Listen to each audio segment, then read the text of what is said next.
Bom dia, comunidade DCM. Sejam bem-vindos a mais um Café da Manhã do DCM. Eu sou a Sara Góes e eu quero dar as boas-vindas a todo mundo que chegou aqui cedinho. Aliás, cedinho não, né?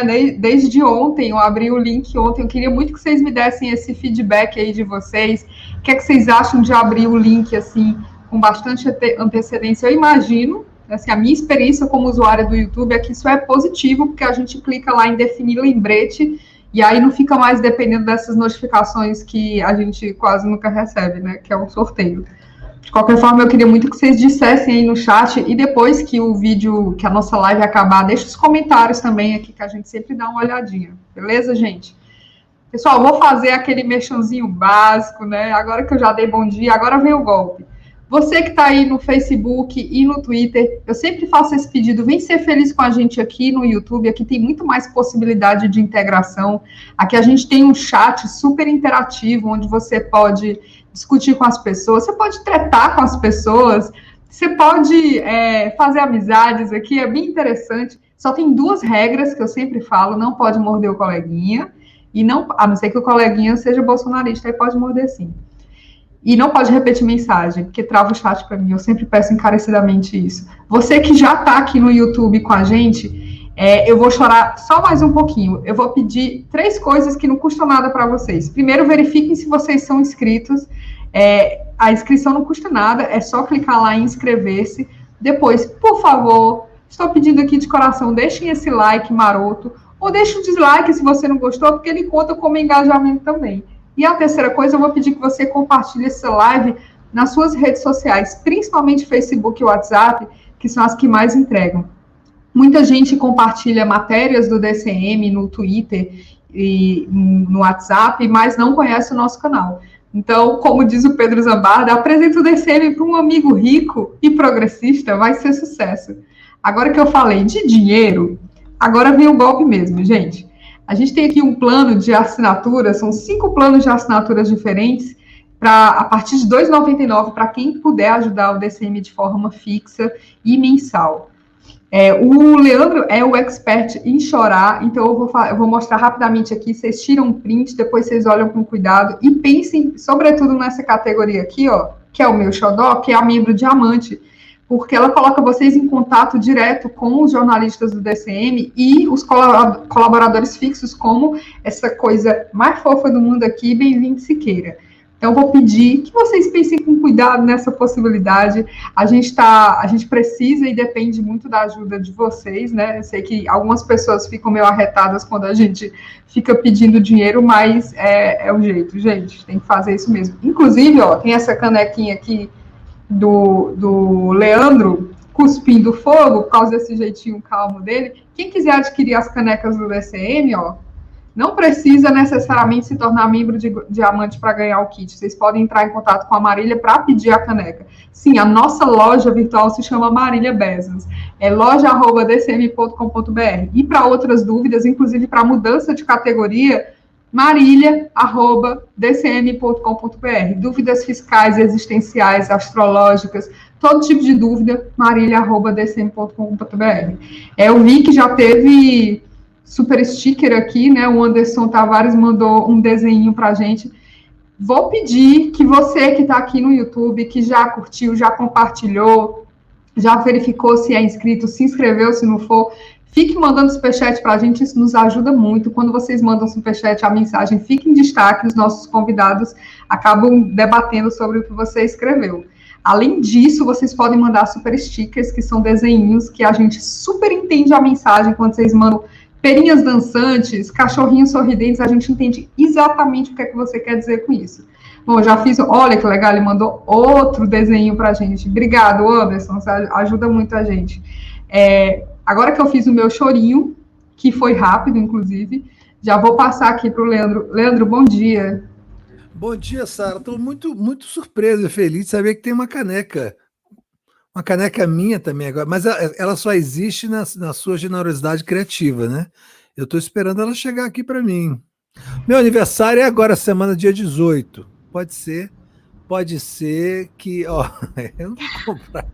Pode ser que eu seja surpresa. Vai ver que aí, desculpa se eu estraguei a surpresa, vocês estão mandando para mim essa caneca pelo correio, vai chegar no dia do meu aniversário, agora quinta-feira, é isso? Pô, foi mal, eu fico deduzindo as coisas, estraguei a surpresa, mas tudo bem, eu vou ficar super feliz quando chegar então a minha caneca aqui na Se não quinta-feira. chegar um caminhão de presentes, Leandro, foi só porque você estragou a surpresa. Olha só, Saragóis, Natália Bonavista, estou chegando. Pode ir armando o coreto e preparando aquele feijão preto, eu estou chegando. Olha só, Saragóis, muito obrigado, muito bom dia. Bom dia a todo mundo que está chegando aqui agora. Estamos chegando aí já 600 pessoas ao vivo. Muita gente chegando, me dando bom dia, me fazendo elogios e tal, mas assim, eu não posso deixar de reforçar o pedido da Saragóis, inclusive porque me parece uma coisa de excelente angúrio, né, de um ótimo prenúncio de início de semana, se, por exemplo, a gente já começa a live com membros, né, com pessoas se tornando membros aqui e mandando super sticks, já mandando super chats e tal. Por favor, não percam de vista essas nossas necessidades. Quem puder já chegar chegando como membro, né, para dar um gás nessa segunda-feira, porque esta segunda-feira começa também com outros prenúncios. Né, prenúncio. O mais interessante deles todos é o seguinte: estamos falando muito da saída, da queda do general Eduardo Pazuello, que não significa nada do ponto de vista administrativo, porque é um incompetente completo. Eu espero que ele, um pouco mais para frente, ele seja responsabilizado criminalmente pelo genocídio que ele ajudou a cometer no Brasil, com mais de 270 mil brasileiros e brasileiras mortos, pela incompetência absoluta desse ministro da Saúde, completamente imbecil, completamente. Olha, eu não tenho palavras para esse general Pazuello, essa figura, esse parece um baiacu apertado dentro daquelas roupas que ele se recusa a comprar no número dele, né? E assim, esse sujeito patético que reflete, eu acho que ninguém é mais simbólico do governo Bolsonaro do que esse general patético que joga o nome das Forças Armadas e o nome do Exército Brasileiro na lama e que vai embora, né? E que seja responsabilizado criminalmente pelos seus atos e que tenha que pelo menos amargar um fim na lixeira da história brasileira. O problema nunca foi o Eduardo Pazuello. O problema se chama Jair Bolsonaro. O Eduardo Pazuello é um sujeito tão medíocre que ele teve a coragem,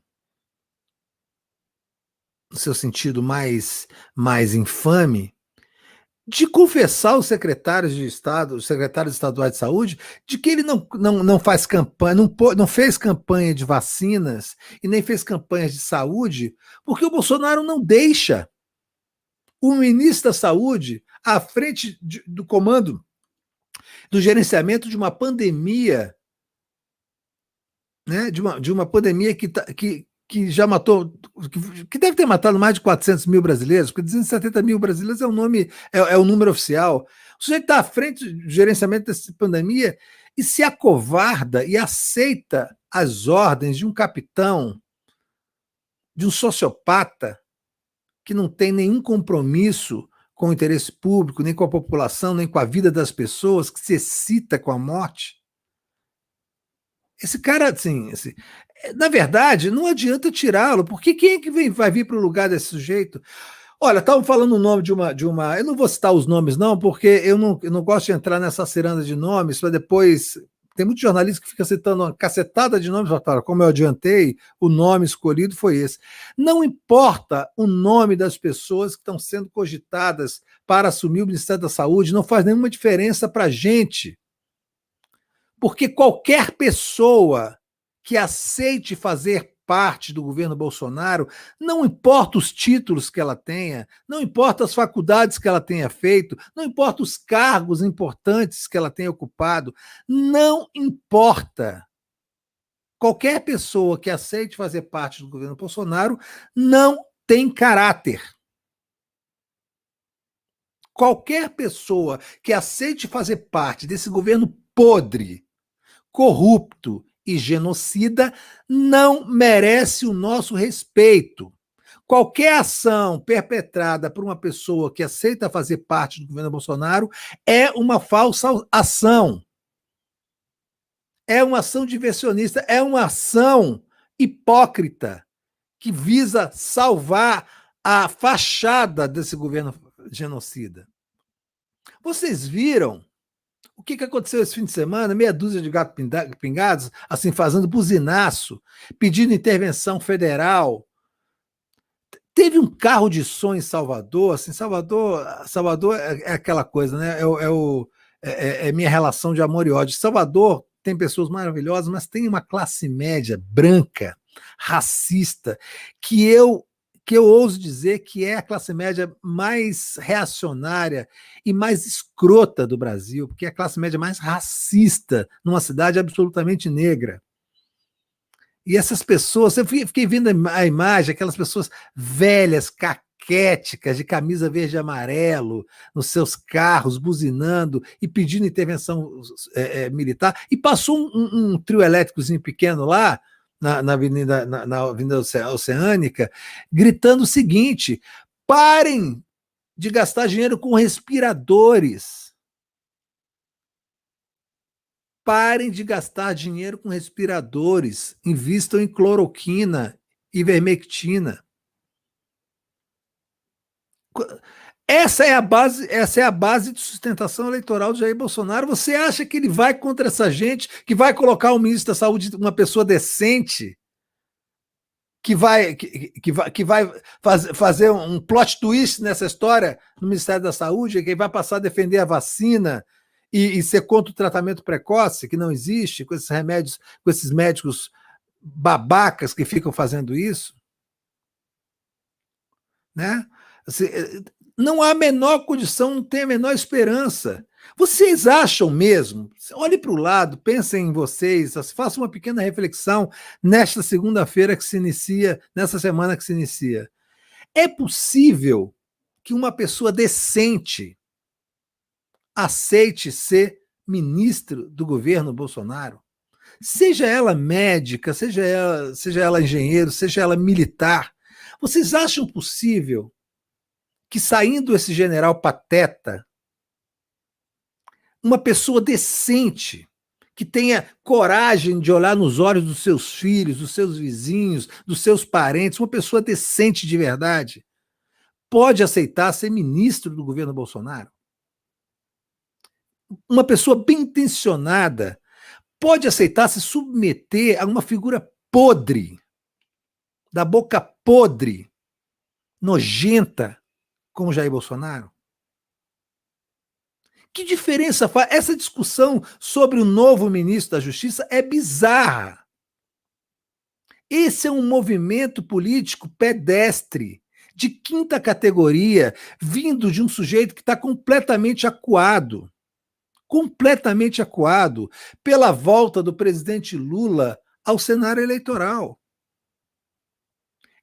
Como eles são pedestres, como eles são indigentes mentais, indigentes intelectuais, eles não conseguem concatenar uma reação minimamente racional.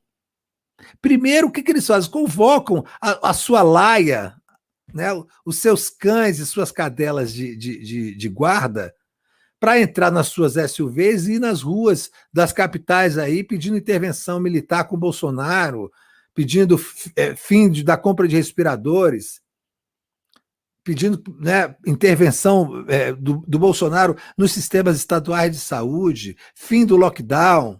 São empresários de merda, como são esses empresários do Brasil, né, que estão ali pedindo, na verdade, que os seus escravos voltem para o trabalho, para eles morrerem, para eles continuarem tendo lucros. Não tem nenhuma relação com o interesse público. Nenhuma. Olhem, gente, eu não sou lombrosiano, não, nem acredito na teoria lombrosiana de que o aspecto físico define o caráter. Né? Eu não sou nenhum, por exemplo de beleza para definir meu caráter pela minha aparência física. Mas observem a atitude corporal dessas pessoas que aparecem nesses vídeos vestindo camisa verde e amarela, enroladas em bandeira do Brasil, pedindo intervenção militar. Observe a atitude corporal delas, a expressão facial. São dementes, são perversos, são sádicos. São pessoas que, em algum momento da sua trajetória, perderam a sua humanidade e se transformaram nessas bestas feras que fazem hoje do Brasil o pior país do mundo, que fazem do país um vexame internacional permanente, que fazem do país uma piada de mau gosto permanente, que nos transformou numa nação pária. Todos os países do mundo estão fechando as fronteiras para o Brasil.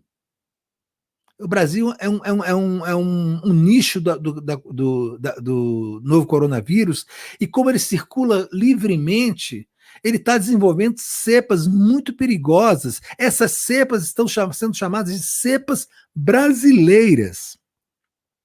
O mundo está se fechando com medo da cepa brasileira. Quando é identificada em qualquer outro país, fala identificada cepa brasileira no Reino Unido, cepa brasileira na Itália. Nós estamos virando nome de vírus. Nosso nome, nossa nacionalidade, a nacionalidade brasileira, está sendo associada à morte, ao genocídio, ao desespero, ao pânico, ao terror. Nós chegamos com o Bolsonaro ao maior nível de degradação social da história do Brasil, desde o seu dito descobrimento por Pedro Álvares Cabral em 1500, até hoje. Nunca nós havíamos chegado a esse grau de degradação social, psicossocial, como nós vivemos hoje.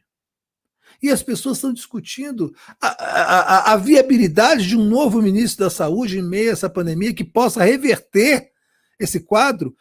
Que pessoa decente aceita ser ministro do governo Bolsonaro? É claro que vai vir um lixo igualzinho a todos os lixos que estão aí. E se não vier, e se for um incauto que vê na possibilidade de se transformar em ministro, colocar no seu currículo e ter algum ganho político ou financeiro dali para frente, ele vai se estrepar. Porque na hora que esse incauto, ou esse sujeito, ou esse oportunista que ocupava o Ministério da Saúde, se colocar contra o tratamento precoce e falar da importância da vacina e tentar viabilizar a vacina, ele vai ter a cabeça cortada. Porque o Bolsonaro é um estúpido. Essa ideia de que o Bolsonaro é um estrategista, né, de que ele é um homem com enorme tirocínio, isso é resultado, né, do pânico de certos setores da esquerda em relação à questão eleitoral. É um estúpido, é um imbecil. As ações instintivas do Bolsonaro só dão certo e só o mantém no poder porque essa permanência dele no poder não tem nada a ver com isso. Zero. Ele descobriu, e não é agora, ele descobriu faz muito tempo, que ele, como o Temer descobriu, que podia fazer qualquer coisa, que ele vai se manter no poder, porque o que mantém no poder o Bolsonaro, como manteve o Temer, é a agenda econômica. Ele pode arriar as calças na rampa do Palácio Planalto e cagar na cabeça daqueles soldados, dos dragões da independência, depois esfregar a bosta na cara do Carluxo, e nada vai acontecer. Nada vai acontecer. Porque o que mantém o Bolsonaro e seu governo genocida e seus ministros dementes de pé é a agenda econômica do Paulo Guedes. Somente se houver uma pressão popular em relação a isso, a gente vai ter alguma chance de que esse sujeito não chegue ao fim do seu mandato. E ele tinha tanta certeza que isso ia acontecer que ele faz pequenas mudanças, mas ele não consegue, né? O seu mau espírito, a sua atrabilis, a sua bilis negra, o seu mau humor, o seu discurso de ódio, a sua aparência nojenta, ela se sobrepõe a tudo, ele volta imediatamente ao seu estado de coisas, porque ele não precisa se preocupar com isso.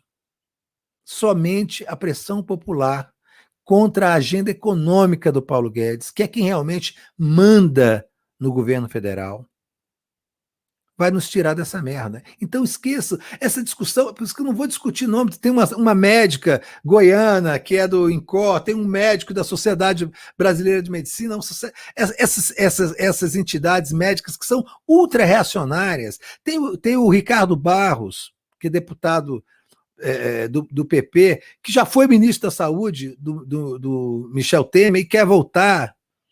Assim, é um jogo de interesses. Eles querem o Ministério da Saúde, não é para salvar a população, gente. Eles querem o Ministério da Saúde porque o Ministério da Saúde tem o maior orçamento da esplanada dos ministérios, tem o maior número de cargos, dá um poder político eleitoral para quem domina aquela máquina, como nenhum outro ministério, nem o da economia tem. É por isso que eles querem o Ministério da Saúde, é por isso que a movimentação em torno da sucessão do Pazuello não tem nada a ver com a nossa saúde, não tem nada a ver no combate ao genocídio, não tem nada a ver com vacinas. Então, esses nomes, eles não fazem nenhum sentido, porque, repito, nenhuma pessoa decente aceitaria ser ministro do governo Bolsonaro. Então, quem aceitar, tenho certeza, é uma pessoa imoral, tenho certeza, está corroborando com essa política genocida, é cúmplice. Pode ser a pessoa mais bem formada, com mais cargos, com a experiência do mundo todo, é cúmplice. A nossa discussão não tem que ser quem é que vai substituir o Eduardo Pazuello, mas quem vai substituir o Bolsonaro. E é por isso que eles estão desesperados com a volta do Lula ao cenário político-eleitoral do Brasil. E o Lula, a presença dele foi tão poderosa que ela alterou a dinâmica do poder político dentro do Palácio do Planalto. Eles passaram a se movimentar a partir do discurso do Lula, tentando viabilizar uma fachada de que defendem a vacina, viabilizar uma fachada de que defendem o uso de máscara, viabilizar uma fachada de que estão preocupados com a vida do povo brasileiro, e é mentira, eles são genocidas, eles se excitam com a morte. Como todo sociopata, como todo fascista, Bolsonaro e a sua trupe se excita com a morte. Eles não vão abrir mão desse prazer. Certamente é o único prazer sexual, inclusive, que eles têm, porque eles falam o tempo, eles não conseguiram sair da fase anal. Eles falam o tempo todo em rabo, em cu, em pinto. Eles assim foram abusados sexualmente, eu acho que a vida inteira nos quartéis, porque eles não conseguem sair dessa armadilha sexual. Eles são predadores sexuais do povo brasileiro. Eles são doentes. Um governo doente não vai ter nunca um ministro da Saúde saudável. Bom, eu quero chamar aqui já falei demais, eu quero chamar aqui para conversar conosco, eu não sei se já está conosco, Sara Góes, a deputada Natália Bonavides, do Partido dos Trabalhadores do Rio Grande do Norte, que é uma deputada da novíssima geração de deputados federais do PT no Congresso Nacional, que tem uma atuação muito assertiva, né, muito corajosa, e que tem se colocado, né, muito também corajosamente para discutir todas as grandes questões nacionais. É por isso que eu tenho o prazer de conversar, inclusive, de novo com ela. Ela já esteve na Live das 5, está tendo aqui no Café da Manhã. Bom dia, deputada Natália Bonavides, um prazer enorme recebê-la aqui nesse início de semana. Olá, bom dia, Leandro, Sara, que deve estar aí por trás, né, na organização da live. Um bom dia especial para todo mundo que já está nos assistindo.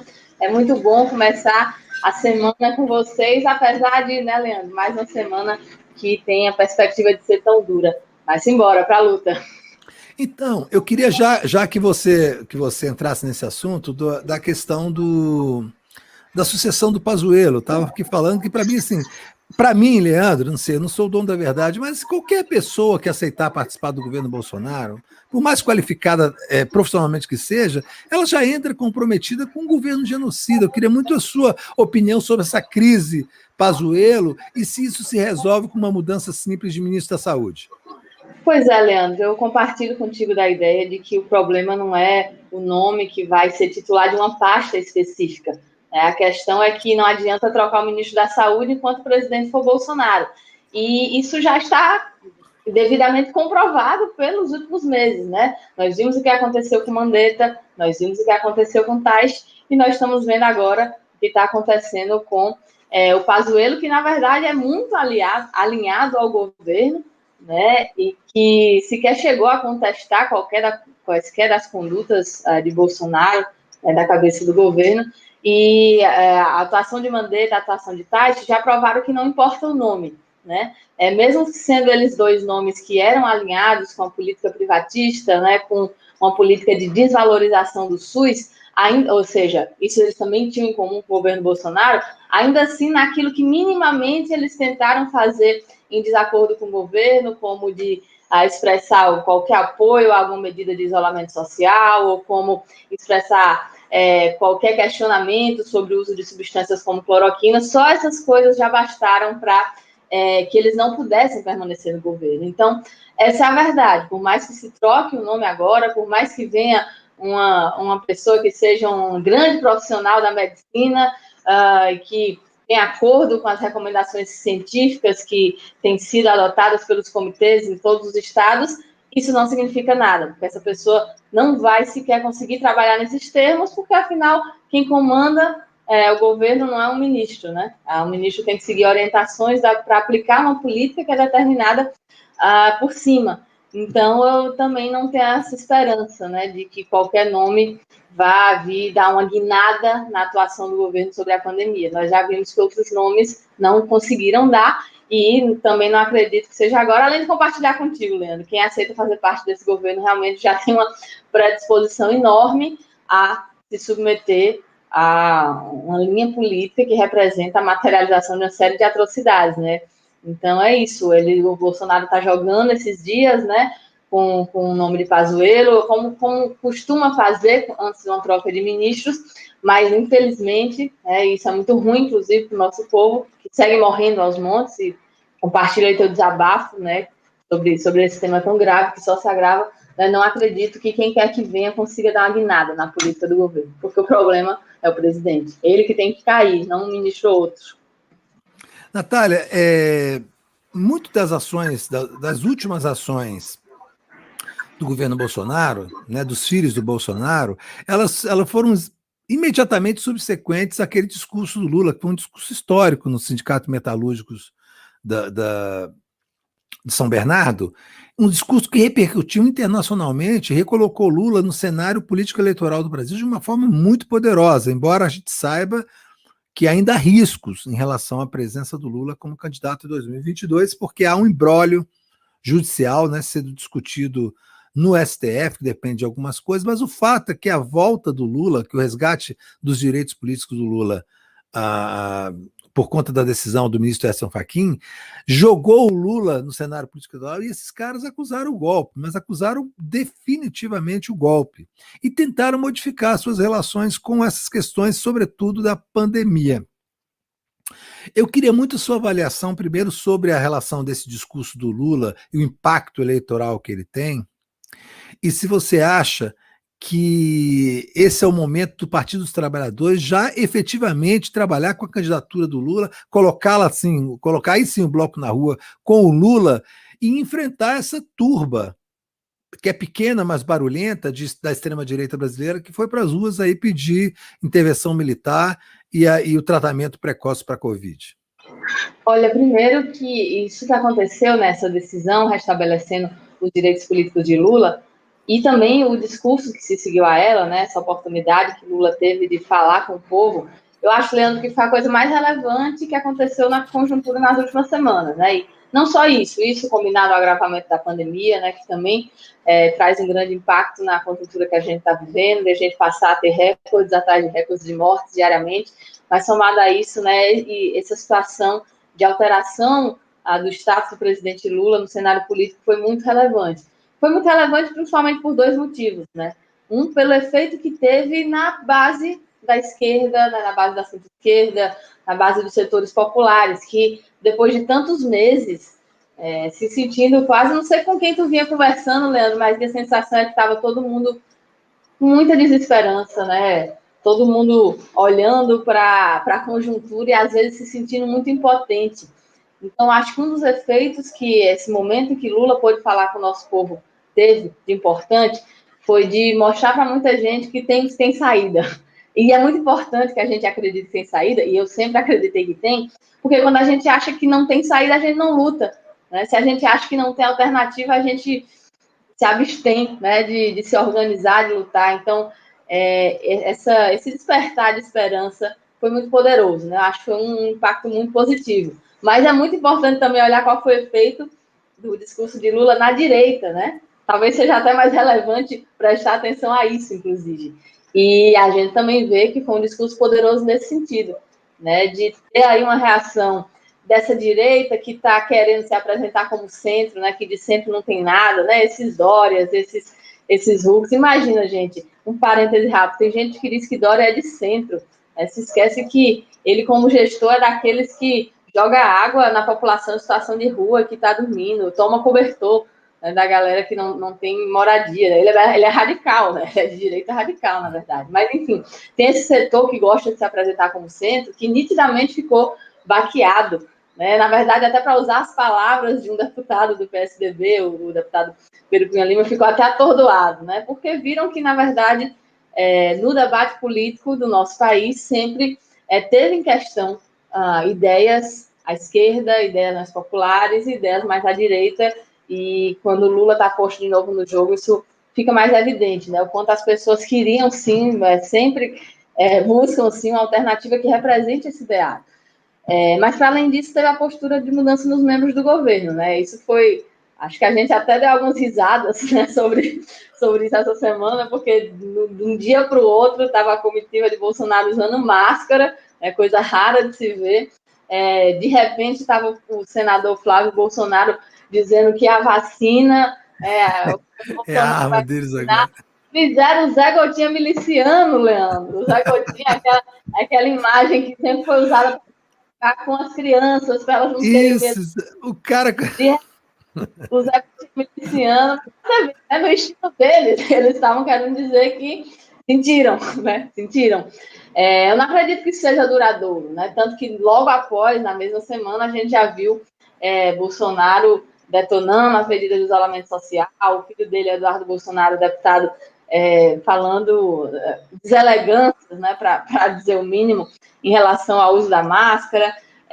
Mas é fato que ali, pontualmente, se deu para ver que houve uma reação nítida, né? Uma reação nítida ao que Lula representou naquele seu discurso, né, em dizer não sigam as orientações imbecis do presidente, usem máscara, se vacinem. Isso só mostra o tamanho de Lula no jogo, porque fazia quanto tempo, Leandro, que a gente não conseguia pautar, né? Que a gente via que reagir, que ser pautado por eles. E aí, de repente, isso mudou. Tem, inclusive, as análises das redes sociais. Foi a primeira vez, desde a facada, a suposta facada de Bolsonaro, foi a primeira vez que Lula, ou qualquer outro líder, né? Mas, enfim, que Lula passou Bolsonaro em menções, e foram esmagadoramente mais menções positivas, até figuras da direita, né? Então, por vários dias ali, Bolsonaro, inclusive, perdeu a hegemonia nas redes. Mas, para além disso, é muito relevante isso, né? Lula, que é a pessoa que hoje não ocupa nenhum cargo institucional, de repente conseguir mexer no jogo a tal forma de pautá-los. Fazia tempo que a gente não conseguia isso, então acho que isso tudo é muito relevante. E aí, para terminar a resposta aí com o que você falou, perguntou sobre o final, se o PT deve... O PT tem que botar o bloco na rua de todo jeito, né? Independentemente das eleições. Lula precisa, assim que se vacinar, e ele já tomou a primeira dose, né? Foi uma das imagens mais lindas que a gente viu, né, nesses dias. A outra também foi Chico Buarque se vacinando. Mas vacinado, né? E ele já tem essa ideia de visitar os estados, de conversar com nossos governadores, começar a botar o bloco na rua assim que possível, botar o bloco na rua mesmo, né? Com todas essas limitações da pandemia, mas nosso povo está precisando muito encontrá-lo, né, e conversar com ele. A gente sabe o quanto ele se alimenta também disso. Isso independente das eleições, porque seja o que for acontecer em 2022, a gente primeiro tem que ganhar 2021.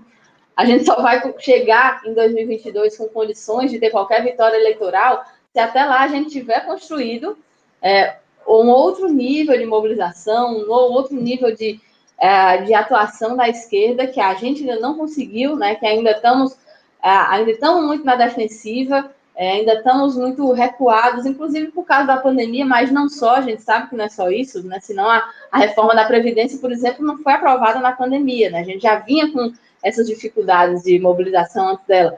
Então, acho que é muito relevante isso que aconteceu com o Lula, principalmente por colocá-lo em outra posição para nos ajudar nisso, né, na mobilização do povo, na organização da classe trabalhadora, porque a gente sabe que só com isso que a gente vai ter chances em 2022, não vai ser com atalho, não vai ser com aliança com a centro-direita tal, vai ser com mais gente, cada vez mais gente, concordando com a gente sobre o fato de que esse projeto que está em curso agora é imprestável, né, indigno para o nosso povo, e a gente precisa construir um outro, e esse outro não passa por Dória, por Maia, por Luciano Huck e outros representantes da direita que sabe usar talher, mas tem muito mais coisas em comum com a política de Bolsonaro do que diferenças.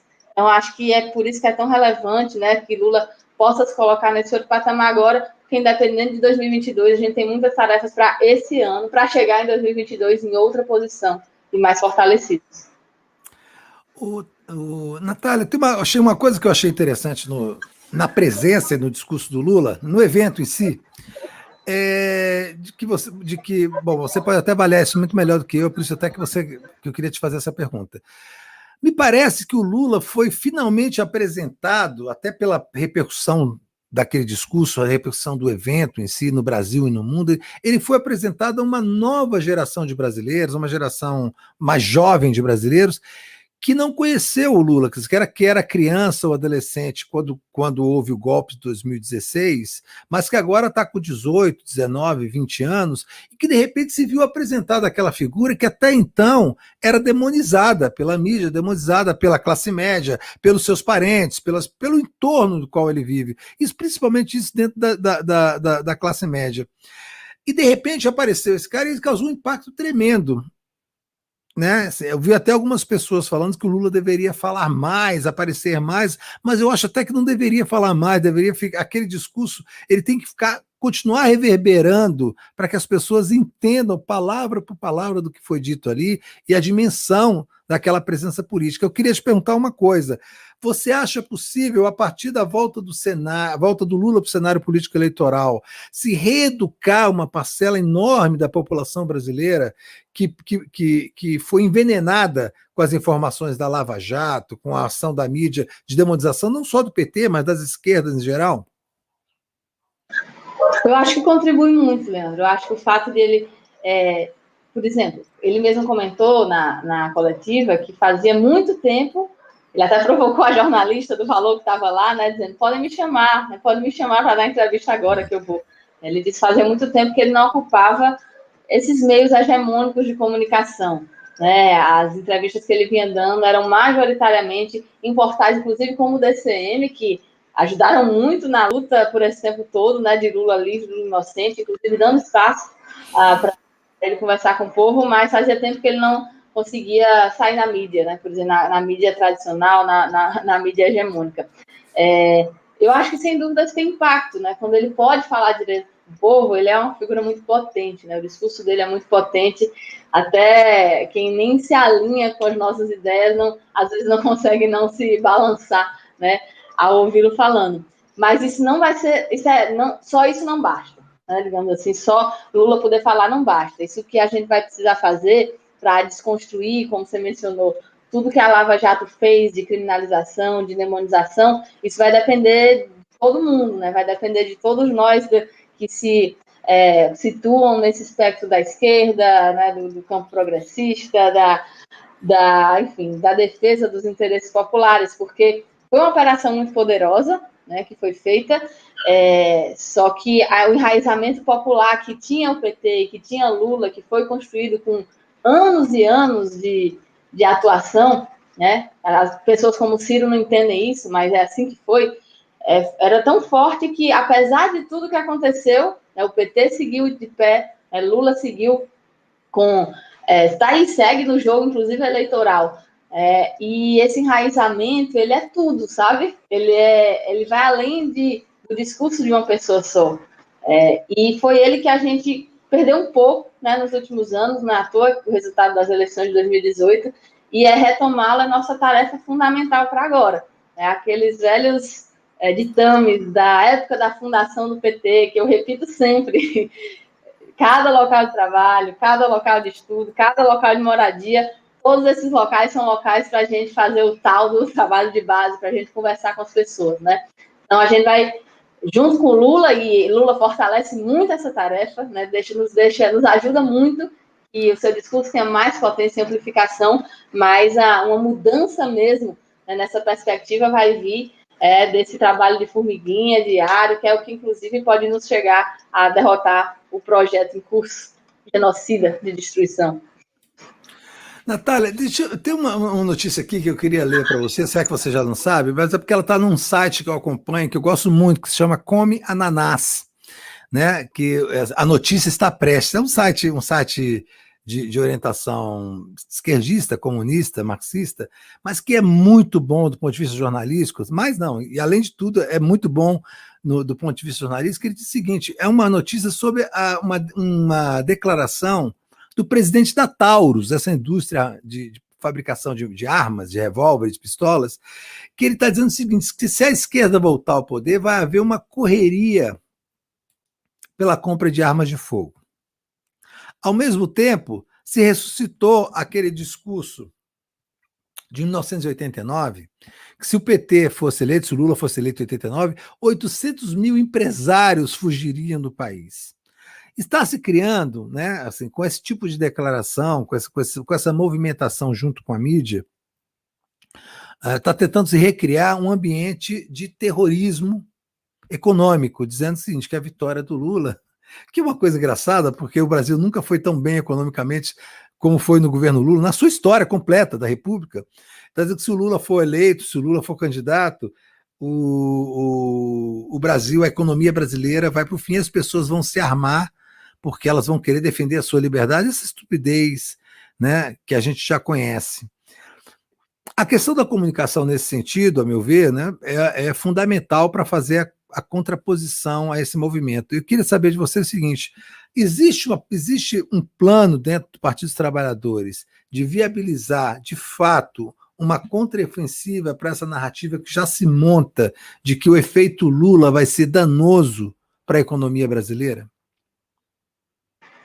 Olha, Leandro, precisa existir, né? Porque, na verdade, isso não é novidade, né? Não é algo que está posto agora, em 2021.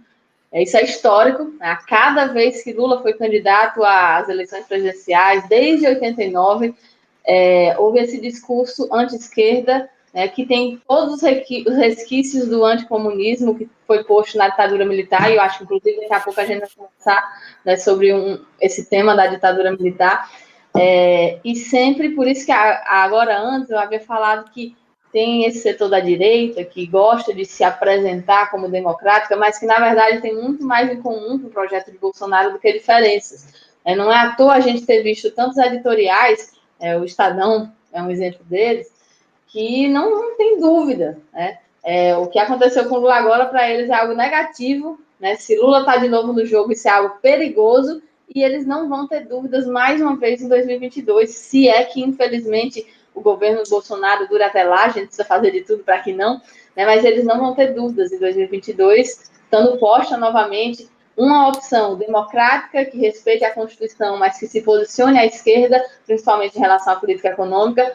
Do outro lado pode estar um monstro saído do esgoto, não importa. Se for alguém que tenha que seja visto como, para eles, aliados na execução da política econômica, eles tapam o nariz, nem muitas vezes, né? E vão com essa outra opção.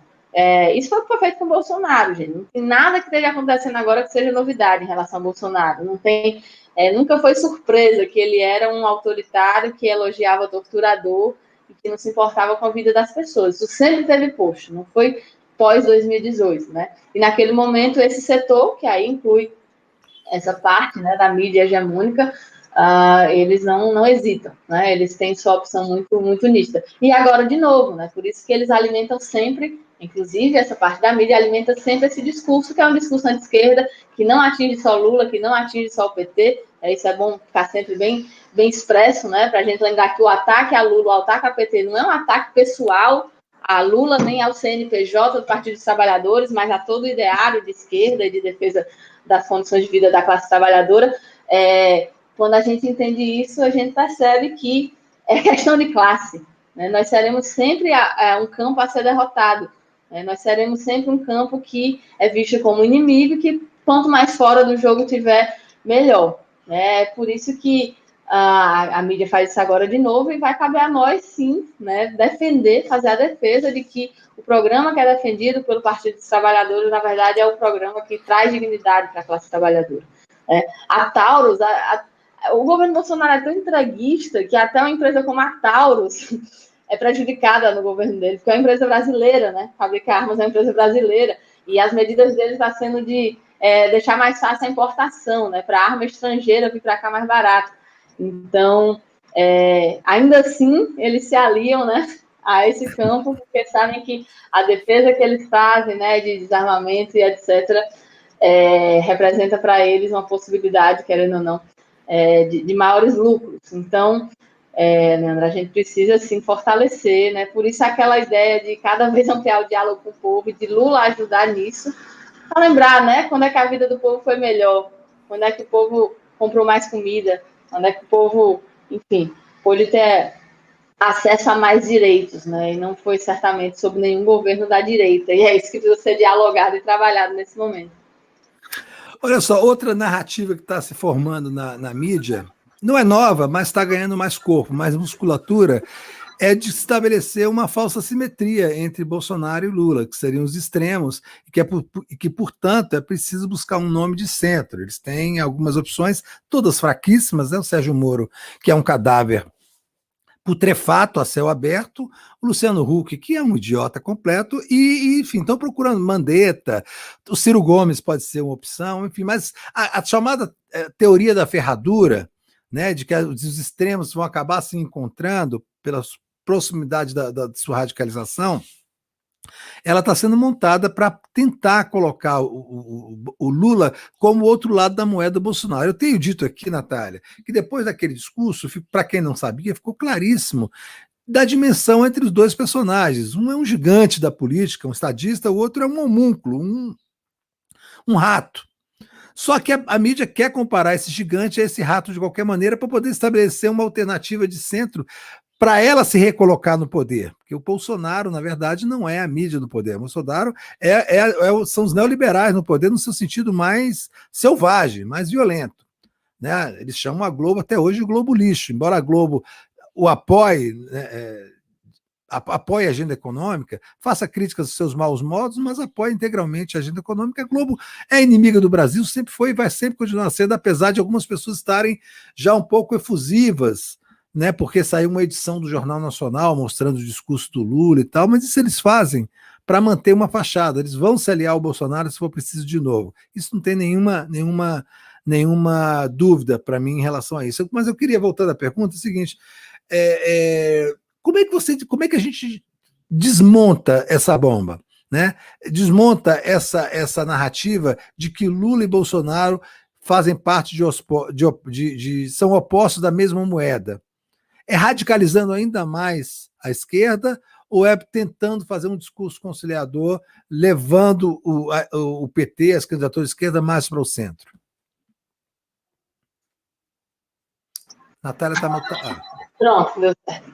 Olha, essa narrativa ela é muito fortalecida, principalmente por esse campo da direita, né, que nas eleições de 2018 não conseguiu se colocar como alternativa que os setores à direita votassem, né, em que os setores à direita votassem. Ela foi atropelada por Bolsonaro, que foi um monstro que eles mesmos ajudaram a construir, e agora esse setor da direita ele quer se colocar como centro.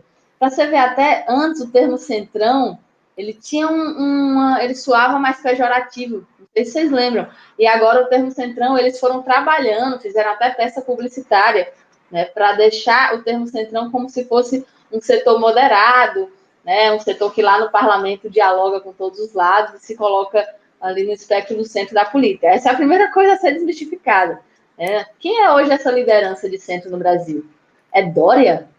É Huck?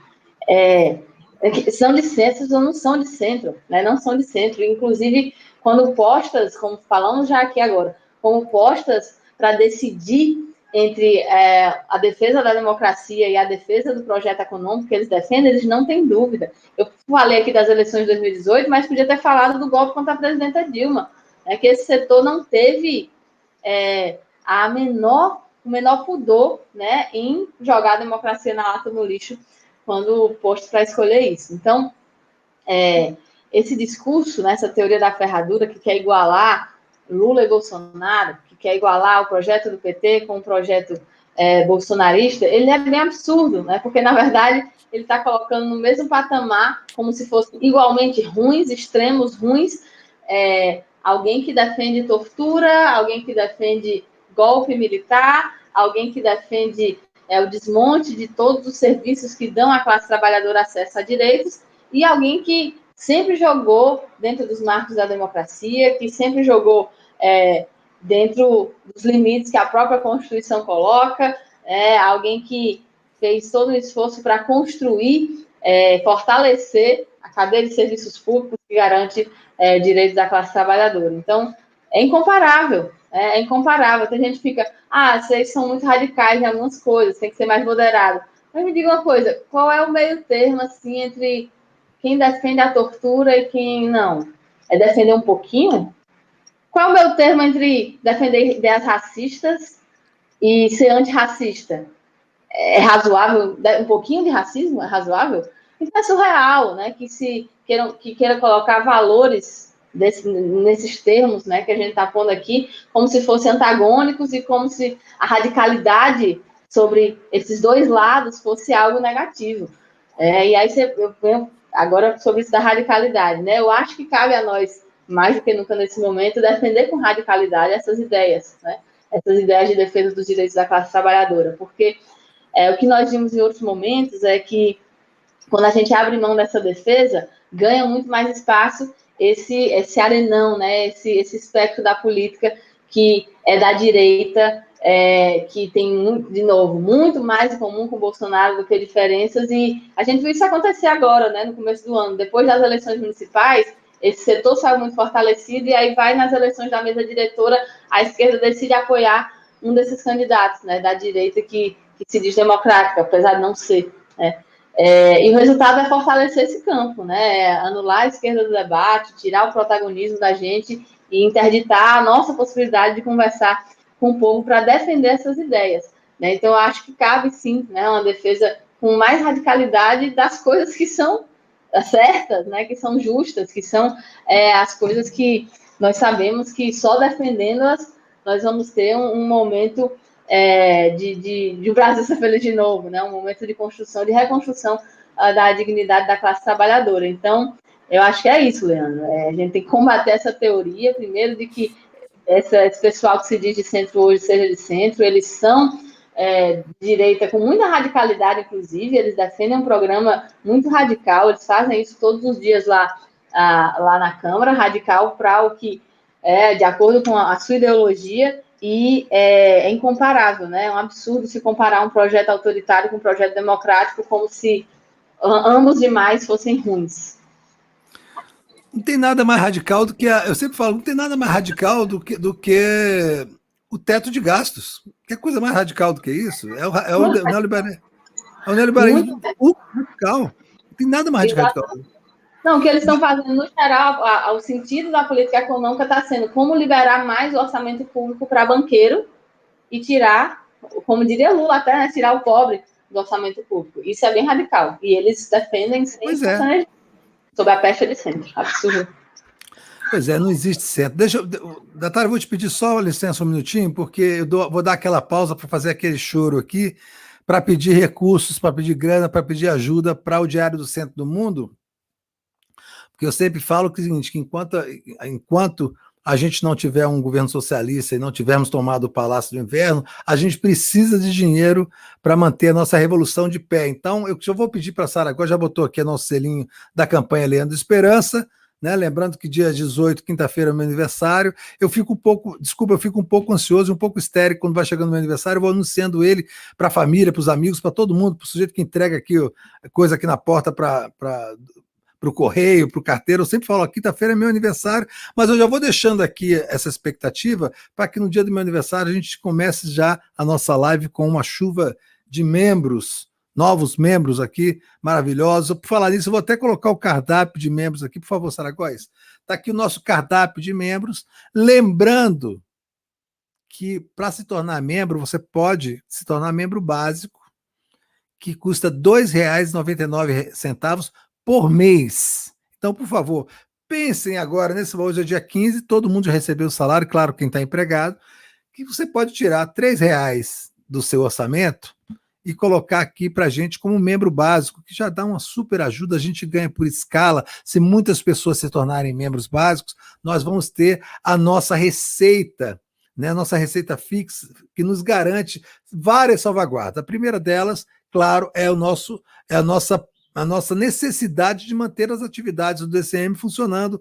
Nós temos custos operacionais que precisam ser pagos, né, que dependem de dinheiro, não só de boa vontade, embora nós coloquemos tudo de graça nas redes para as pessoas usufruírem. Mas nós precisamos também de grana por conta do assédio judicial que nós estamos sofrendo no DCM. Já são mais de 60 processos judiciais, todos eles com a mesmíssima intenção de asfixiar financeiramente o site e acabar com o site, fechar o site, porque, né, vão levar o Kiko Nogueira à falência e ele vai ter que fugir do país e a gente vai ter que fechar o DCM. Então, assim, tem muitas questões. E, claro, tem a questão também permanente, já crônica, da redução de receita e de audiência feita pelo algoritmo do Google contra sites de esquerda. Nós não temos paz. Resumindo, sites de esquerda, jornalistas de esquerda, parlamentares de esquerda, cozinheiros de esquerda, carteiros de esquerda, cães e gatos de esquerda não têm paz.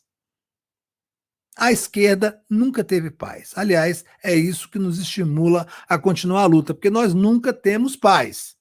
Então, assim, se a gente não tem paz, a gente tem que contar com as pessoas que estão do nosso lado. Nós não temos patrocinadores, nós não temos a boa vontade do governo, nem do poder econômico, muito menos, né, da direita brasileira, nós só temos vocês. Então, dependemos de vocês para nos manter de pé financeiramente também. Claro que a interação aqui é maravilhosa, os elogios, as sugestões, né, o apoio que vocês dão é fantástico, mas eu não vou mentir, a gente precisa de grana também. Sem grana, a gente não faz a revolução. Então, por favor, mandem superchats, mandem super stickers, se tornem membros. É muito importante, eu repito sempre, quanto mais membros, mais receita fixa e mais liberdade nós temos para poder trabalhar, né, e manter aqui a operação do DCM. Então, nós temos várias categorias de membros, sendo o básico ao diamante, que é R$ 99,99. É uma maneira muito sutil de não ser R$ 100, mas é um dinheiro que eu sei que agora é um dinheiro que é muito, né? Ninguém tá jogando dinheiro fora, mas quem tiver, é um momento não só de nos ajudar, mas aí sim, de se integrar à nossa luta de forma muito efetiva, porque quem se torna membro diamante passa a frequentar o nosso grupo de WhatsApp, onde se define a linha editorial do DCM, onde se discute pauta, onde se troca informação, onde se trocam emoções, risadas, choros, depoimentos, enfim, é um ambiente super legal que funciona, acreditem, 24 horas por dia. Se você entrar no grupo de Zap dos membros diamante e 3 horas da manhã tem gente lá discutindo, 1 hora, 2, 3, 5, não para. Porque lá estão não só os notívagos e os insônios, mas tem todos os editores do DCM, as moderadoras, a Sara Góes, a Marília, convidados que fazem parte do Grupo Diamante também, bem-vindo Siqueira. Enfim, é uma festa, é uma tertúlia que todo mundo participa e todo mundo pode ajudar. Então pensem entre membro básico e membro diamante, onde você pode se encaixar para nos ajudar, porque esse é um pedido muito importante. Mas também é super importante, quem está sem grana nenhuma, e eu sei que não é pouca gente, se você não tem grana, continua aqui dando audiência para a gente, compartilhando a nossa live nas suas redes, isso funciona, isso é maravilhoso para a nossa presença digital, e olha para a sua tela agora e vê se você está inscrito. Olha aqui, você está nos olhando, para tudo, 1 minuto de silêncio, está inscrito? Pô, não estou inscrito, vou lá e pá, dei um clique. Está inscrito. Pode voltar para a gente conversar. A sua inscrição não custa nada, não altera em nada a sua rotina, é só um clique que você dá, mas ela vale ouro para a gente, porque ela qualifica a nossa presença digital no YouTube e isso aumenta a nossa audiência, o que para a gente é fundamental para continuar trabalhando, passando a nossa mensagem, tá bom? Então dá um like também aqui na live, olha aí o nosso cardápio de membros, vê qual é o membro que melhor lhe agrada. E, por favor, mandem superchats, que a gente está com uma convidada super especial hoje. É muito bom conversar com a Natália Bonavides, é uma deputada federal, né, da nova geração de petistas que está ocupando o Congresso Nacional, que tem um discurso maravilhoso, né, um discurso que se coloca na oposição ao Jair Bolsonaro de uma forma muito, muito corajosa. E a gente precisa, gente, mais do que nunca, de gente corajosa participando da nossa luta. Então, muito obrigado a todo mundo que já está participando. Não esqueçam do meu aniversário, na quinta-feira, dia 18. Eu vou chamar então, Sara Góes, onde quer que você esteja, por favor, apareça, para começar, e já chamar de novo a Natália aqui para a nossa convivência virtual, e começar a ler os superchats. Tem muita gente elogiando a Natália, o sorriso da Natália, a coragem da Natália, né, as posições da Natália, e assim... Muita gente quer falar com ela, fazer perguntas, fazer elogios, está na hora da gente ler esses superchats e falar também das pessoas que estão contribuindo e os novos membros que estão aparecendo aqui para o Diário do Centro do Mundo. Sara Góes, o que você manda aí? Bom dia, Natália. Bom dia, Leandro. A gente até comentou ontem, né? A vida de quem se incomoda com um sorriso alheio tá difícil hoje de manhã. Pois é. São 3 nordestinos super sorridentes aqui. Exatamente. Aqui, Natália, você sabe que já teve gente aqui reclamando que eu e a Sara rimos demais. Eu sou baiano, a Sara é cearense. Eu acho que as pessoas não entendem qual é a vibe do nordestino, né? Mas, assim, a maioria das pessoas também se diverte com a gente aqui. Vamos lá, Sara. Vou ler todos os superchats, se vocês quiserem me interromper para comentar, fiquem à vontade, tá? O Fabiano França, no início da live, ele fala assim, os Estados Unidos deram ordem para o Brasil não comprar a Sputnik V. Depois ele comentou o seguinte, né, que eu acho que tem tudo a ver com essa coisa do sorriso. Ele está falando que essa fascistada que vai se manifestar e pedir ditadura durante a pandemia odeia a arte, porque a arte tira essas pessoas do pensamento circular. E não odeia só a arte, não, odeia sorriso também. Então, vamos ficar alerta, gente. Você ter qualquer coisa em comum com esse povo é um sinal de alerta para todo mundo. O Macunaí Macis fala assim, o Bolsonaro tá de um jeito que se o Lula aparecer com a Janja, ele, Bozo, aparece ao vivo, de mãozinha dada com a Michelle. Nossa, é isso mesmo. Coisa que ele nunca fez, né? Ele nunca fez uma demonstração de carinho para a esposa. A Joana manda um rostinho, um desenho com olhinhos de coração. A Paula Menicone mandou um superchat pedindo para a Natália cantar. Natália canta, toca violão. Sexta-feira. Muito bom. Quem não toca violão tem a impressão de que todo mundo que toca consegue fazer tudo, assim, consegue fazer mágica. Então, acho que é fácil quando a gente... Eu sou muito ruim, mas semana passada eu me arrisquei com o jingle de Lula e a galera gostou. Muito legal. A Maria Cláudia Junqueira fala, bom dia, deputada, você já comentou a PEC emergencial? Você quer comentar logo, eu leio e depois eu leio? Pode ser, não, então, faz parte inclusive dessa união, né, entre bolsonaristas raiz e essa direita que está lá no Congresso, que também é muito alinhada, principalmente na área econômica, com a política de Bolsonaro. Foi muito ruim, né, ela trouxe uma série de mudanças que não são só para a pandemia, elas mudaram a Constituição mesmo no sentido de sempre que nós chegarmos em determinada situação fiscal, os servidores públicos vão perder direito, né? Vai ter travas, por exemplo, como de reajuste de concurso público. Então, nesse momento em que nós estamos vendo enfermeiras, coveiros, o pessoal se colocando em risco aí na linha de frente do combate à pandemia, essas pessoas estão com os direitos suspensos, né? Não vão poder ter reajuste nessas situações apontadas pela PEC, não vai poder ter concurso público se ficar o sistema de saúde, por exemplo, sobrecarregado. E o pior disso tudo, Sara, é que foi feito sob a forma de chantagem. Eles disseram que só iam retomar o auxílio emergencial, e todo mundo sabe que está suspenso quando nunca deveria ter sido, se aprovasse essa PEC. E não tinha nada a ver. Para retomar o auxílio emergencial, bastava uma assinatura de Bolsonaro numa medida provisória, por exemplo, que foi o que, inclusive, foi feito na última prorrogação. Então, é isso, parte do projeto de sucateamento do serviço público, cada vez mais privatista, que afeta não só os trabalhadores do serviço público, mas as pessoas mais vulneráveis que fazem uso desse serviço. Tá bom, continuamos. Continuando aqui. O Antônio Parente fala, cotada para a ministra da Saúde, a Ludmila Rajá vai na contramão das crendices do governo federal, portanto, deve ser vetada por ser a favor da ciência.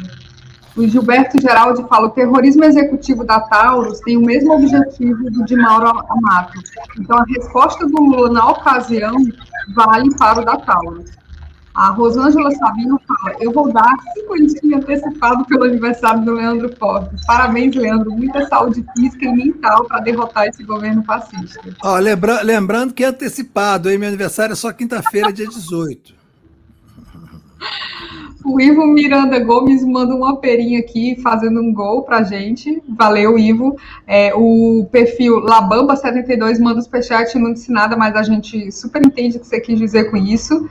O Ivo Miranda Gomes fala, e aposentado de esquerda não existe. Quanto mais velho, mais trabalha e fica mais esquerdista. Eu vou fazer 74 anos em maio. Ele tá falando, não, quando você falou que a esquerda sofre, Leandro, aí ficou todo mundo assim, assistente social de esquerda sofre, professor de esquerda sofre. Vai virar como mobilidade de ser de esquerda, né? O Anderson Tavares manda um rostinho sorridente aqui com óculos de sol. A Márcia Dib manda uma perinha. O Luiz Alberto Benevides fala, eu adorei o cover do Quase Prima do jingle de 2018. A Quase Prima é porque ele é Benevides e você é Bonavides. O Luiz Fernando Din manda o superchat, não disse nada, a gente agradece. José Rodrigues fala, 5 Gomes não fala mais em frente ampla. Por que será? A Thelma de Souza Ribeiro, Palmeira, fala, 5 conto para você juntar para o quadro do Romero Brito, Leandro. Podem mandar mais, que o quadro do Romero Brito é caro, viu? Muito obrigado. O Lima Medeiros mandou uma perinha para a gente aqui. O Júnior Marmaduque mandou o superchat para dizer que eu sou gato. Valeu, Júnior. Obrigada. O Leonardo Prado é primo de Saragóis, ele mora em Sobral, ele faz isso quase toda live, viu, Nantana? Pedi para ele. O Leonardo Prado fala, feliz aniversário, Leandro. O melhor e mais divertido captador de recursos do DCM. A Natália é linda e é combativa. Excelente entrevista. E o João Pedro, o melhor desenhista autista do mundo inteiro, pediu para te mandar um recado, Natália, dizer que te ama muito. Prontinho. Um beijão, João Pedro. Ele é um grande artista. Os desenhos dele são incríveis. Então tá, deixa eu voltar então aqui. Eu tô vendo que você mandou uma mensagem. Pode ser, Sara, ou vai ter dedinho? Não, o dedinho era para essa mensagem mesmo. Ah, então tá. Olha só, você queria comentar do julgamento que vai haver na quarta-feira, é isso? Você mandou uma mensagem para mim? Pode falar. Isso, eu queria contar para quem está nos assistindo, que quarta a gente vai ter um julgamento importante. Vocês lembram que no ano passado, quando foi chegando o aniversário do golpe militar, o governo Bolsonaro fez uma série de ações comemorativas ao golpe militar, celebrando a ditadura. Uma dessas coisas que o governo fez foi enviar uma ordem do dia para as Forças Armadas. A ordem do dia é um documento que é enviado pelo Ministério da Defesa, é uma posição oficial, né, para o Exército, para a Marinha, para a Aeronáutica, né?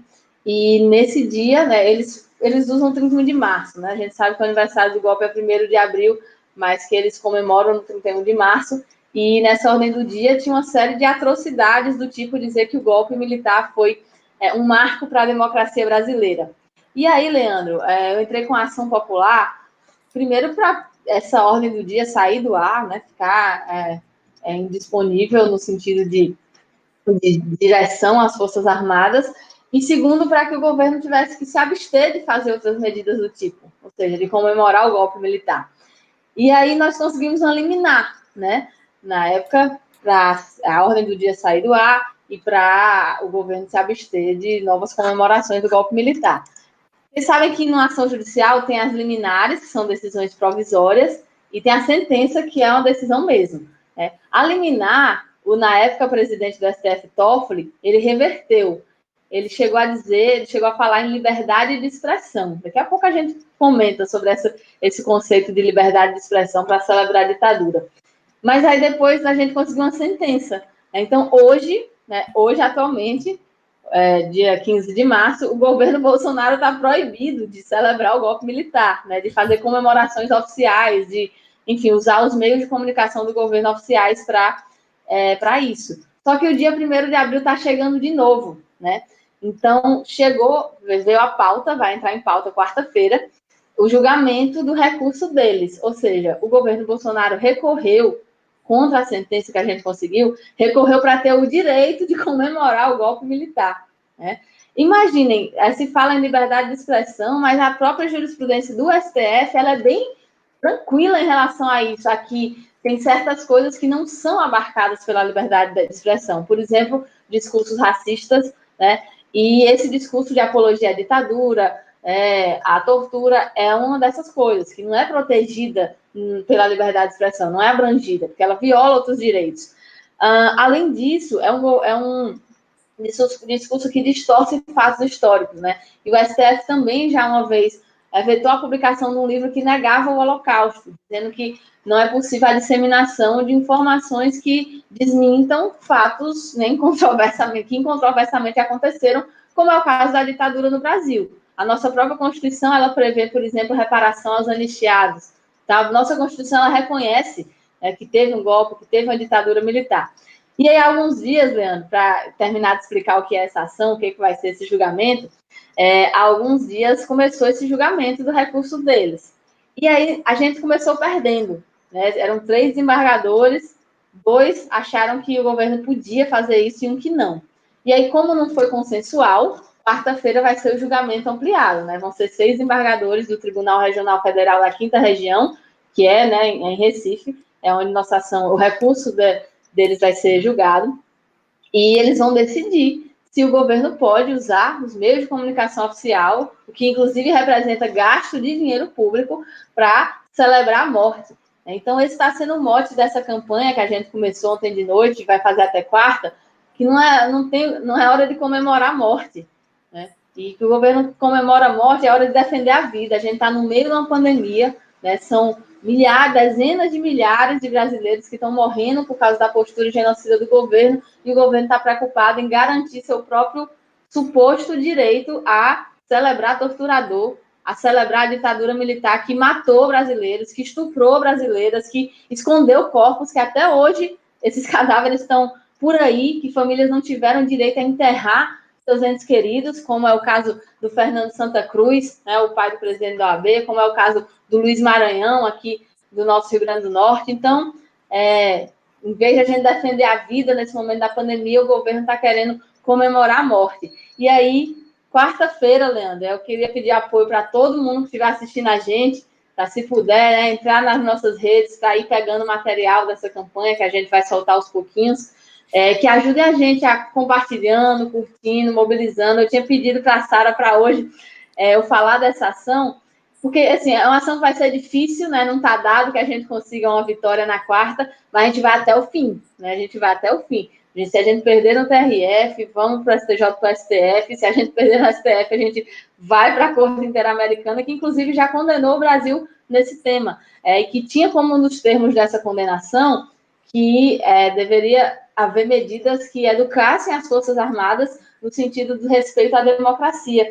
Mas o que a gente está vendo hoje é, com o Bolsonaro no poder, na presidência, essa ala golpista ser fortalecida, né, dentro das Forças Armadas. Isso tem impactos muito objetivos para o nosso presente, Leandro. Isso não é só uma questão do passado, né? A forma como a gente tratou o que aconteceu na época da ditadura militar, isso trouxe prejuízos incalculáveis. A gente não conseguiu mudar radicalmente a tradição, de uma tradição autoritária para uma tradição democrática, e a gente está vendo hoje, fortalecido no governo Bolsonaro, setores das Forças Armadas se metendo mesmo na vida civil, né, na política, na vida pública, tanto formalmente, como é o caso dessas várias membros oficiais das Forças Armadas que são nomeados no governo Bolsonaro, mas também em outros termos, como a gente viu, né, com o famoso tweet, que hoje a gente sabe que eles passaram o dia inteiro para formular, com várias pessoas pensando, né, naquele tweet, para tentar constranger e intimidar o STF, no sentido de, naquela época, não soltar o presidente Lula. isso não pode acontecer, né? Forças Armadas não tem essa função de fazer política, de ser poder moderador, muito pelo contrário. Se isso for fortalecido, a brecha para autoritarismo só fica mais e mais escancarada. Então, Leandro, queria, agradecendo, inclusive, vocês trazerem, né, permitirem esse espaço para explicar essa ação, chamar todo mundo aí para quarta-feira, né? Até quarta-feira. Que horas vai ser o julgamento? Começa o julgamento? Ele é de manhã e a gente não sabe precisar a hora, porque são vários processos em pauta, e essa ordem não é definida previamente, mas por isso que hoje e amanhã, principalmente, que nós vamos estar nessa campanha, né? Eu vou, se você me permitir aqui, dizer qual é meu Instagram, meu Twitter. Né? Não, imagina, já estamos integrados a essa lei. Eu estou super curioso. O Instagram Natália Bonavides, do jeito que escreve meu nome aí, sem H, Natália Bonavides. No Twitter, Nath Bonavides, Facebook, Natália Bonavides. Em todas essas redes nós vamos, durante o dia de hoje, o dia de amanhã, soltar material, né, para a gente pressionar o TRF a fazer o que é certo, a respeitar a Constituição, a reconhecer que é um absurdo gastar dinheiro público e usar os meios oficiais de comunicação pública para celebrar a morte, né, para comemorar a ditadura militar que matou tanta gente, que torturou tanta gente. Pois é isso, Leandro, né? Quarta-feira esse julgamento. Natália, inclusive isso é crime, né? A Constituição prevê isso. Como que você comemorar uma quebra constitucional? Isso é criminoso, né? Isso é absurdo. Mas, assim, não é, já aconteceu outras vezes. No governo Fernando Henrique também era recorrente isso, viu? Tentaram fazer isso nos governos do PT também, porque esses caras, eles trabalham num submundo, né? Eles vivem no submundo. Assim, a questão militar, Natália, é uma coisa que a gente vai ter que se debruçar com muita atenção na volta da esquerda ao poder. E é uma pergunta que eu quero fazer, eu sei que você vai ter que sair daqui a pouco, mas eu queria te fazer uma pergunta bem específica, aproveitar esse gancho desse julgamento e perguntar o seguinte, assim, voltando ao poder, digamos que o Lula seja eleito em 2022, o PT volte ao poder, a esquerda volte ao poder. É possível se manter essa política de conciliação que nos levou ao estado de coisas que nós temos agora, ou nós vamos fazer como a Bolívia está fazendo e partindo para cima dos golpistas, né, que tiraram o Evo Morales do poder? Vamos partir para cima do Temer e dessa canalha toda que deu golpe na Dilma em 2016. Como é que a gente vai fazer com essa gente? Olha, Leandro, eu acredito que a política de conciliação, ela tem um teto, ela teve um teto. A partir dela, foi possível, nos governos do PT, criar uma série de políticas que melhoraram a vida do povo, mas teve uma linha que se passou ali, que a partir dali a gente não avança, né? nem vai avançar. Nós vimos, assim que mudou um pouco a conjuntura econômica internacional, em que a elite brasileira não conseguiu mais manter as taxas de lucro que vinha mantendo, nós vimos essa elite mudar de postura em relação à esquerda. Desde 2014, ali, com o resultado das eleições, já vimos a Aécio com aquela postura golpista de questionar o resultado das eleições, e o que se seguiu a isso foi que essa direita foi quem passou a linha no chão e deixou nítido que não quer mais saber de conciliação, né? Que não vai mais contar com os instrumentos legais, constitucionais previstos para disputar a eleição e tentar chegar na presidência. Dilma foi impeachmentada através de um golpe, né? Isso aqui eu acho que a gente nem precisa perder tempo explicando, porque o próprio Temer já chama de golpe. Está vencida se foi ou não golpe, se impeachment, teve crime de responsabilidade, não teve, né? Está óbvio e nítido que o que aconteceu naquele momento foi para trocar o projeto em curso. Mas não pararam por ali. Em 2018, eles também tiveram essa atitude golpista ao interferir nas eleições, tirando da campanha o candidato que era o principal, que estava em primeiro lugar em todas as pesquisas, que provavelmente ganharia a eleição. Então, de novo, eles não respeitaram o processo democrático eleitoral. Não tem nenhum apego a isso. Isso mostra o quê?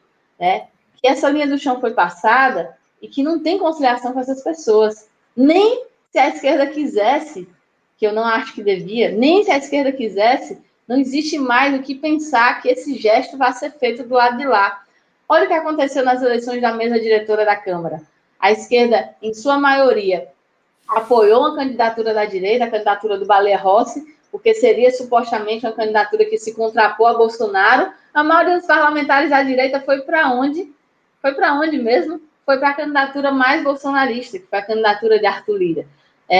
Por quê? Porque entre as várias coisas que eles têm em comum, está aqui a esquerda é um adversário a ser derrotada, que não é para ser fortalecida. Então, quem hoje fala de política de conciliação, de frente ampla com essa esquerda supostamente democrática, está falando de quê exatamente?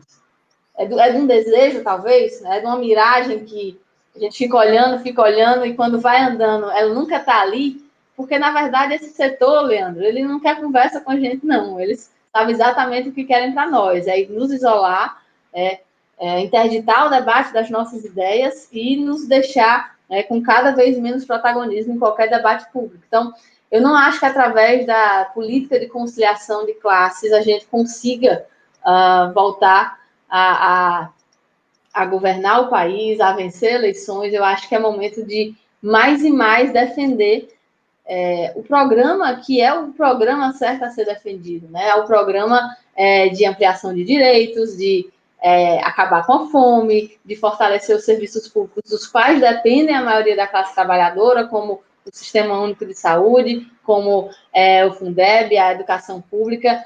Eu acho que é defendendo o nosso programa que a gente tem condições de superar esse momento tão desafiador. Eu acho que defendendo um programa que abarque os pontos dessa direita que quer se dizer democrática, a gente, na verdade, vai perder qualquer possibilidade de dialogar com o povo, né? Porque eles vão se sobrepor e a gente, de repente, vai estar vendo que a disputa é entre extrema-direita e direita, como foi agora nas eleições da mesa diretora.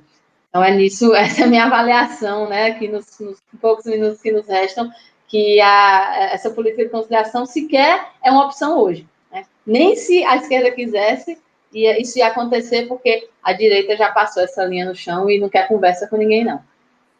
Ô, Natália, no dia 10 de abril, nós aqui no Diário do Centro do Mundo e a agência Cobra Criada, do qual eu sou fundador aqui em Brasília, agência de marketing digital, a gente vai promover um webinário, né, chamado A Esquerda e a Revolução Brasileira, que vai tratar da discussão real sobre a perspectiva atual de uma revolução socialista do Brasil, dos ideais socialistas colocados em prática a partir, né, da possibilidade do acirramento de lutas de classes, que é uma coisa prevista pelo grande historiador e grande pensador marxista Caio Prado Júnior no seu livro A Revolução Brasileira.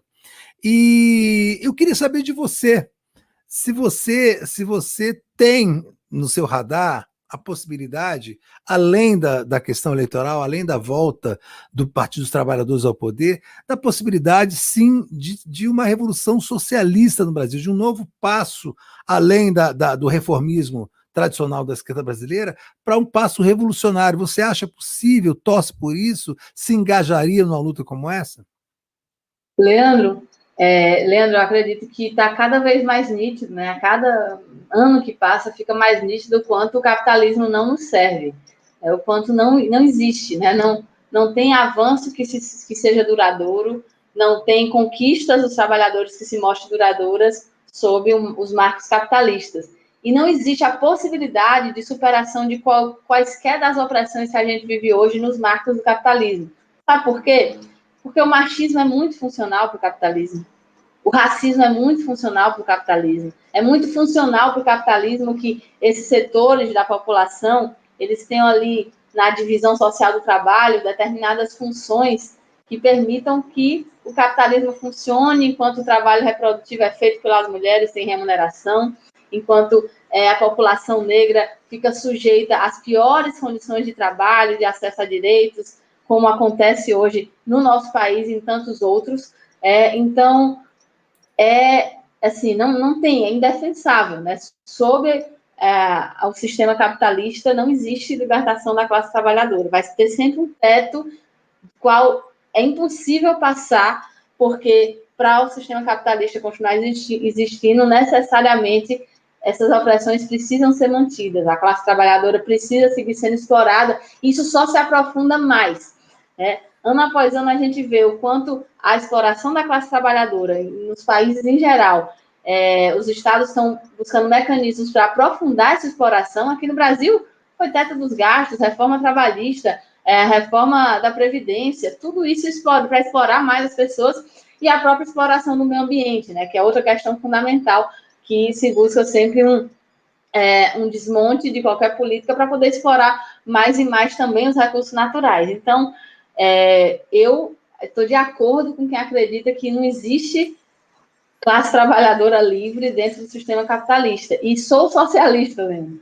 Você estava comentando desse debate que vai haver, e é um debate que precisa estar cada vez mais na ordem do dia, porque para algumas pessoas parece um debate distante, como é que a gente vai falar de mudança de sistema, etc., mas a gente precisa entender que o que está acontecendo hoje, quem diz que é radical, defender as ideias de esquerda, etc., não vê como é radical o que está acontecendo agora. Como é radical que tem gente morrendo de fome, como é radical que os países mais ricos tenham mais acesso à vacina do que os países mais pobres. Isso, né, não estou nem falando do nosso caso do Brasil, que tem Bolsonaro nessa equação, né, nesse fator, mas eu estou falando da desigualdade mesmo entre os países mais ricos e mais pobres que fizeram com que mais pessoas morressem nos países mais pobres da pandemia.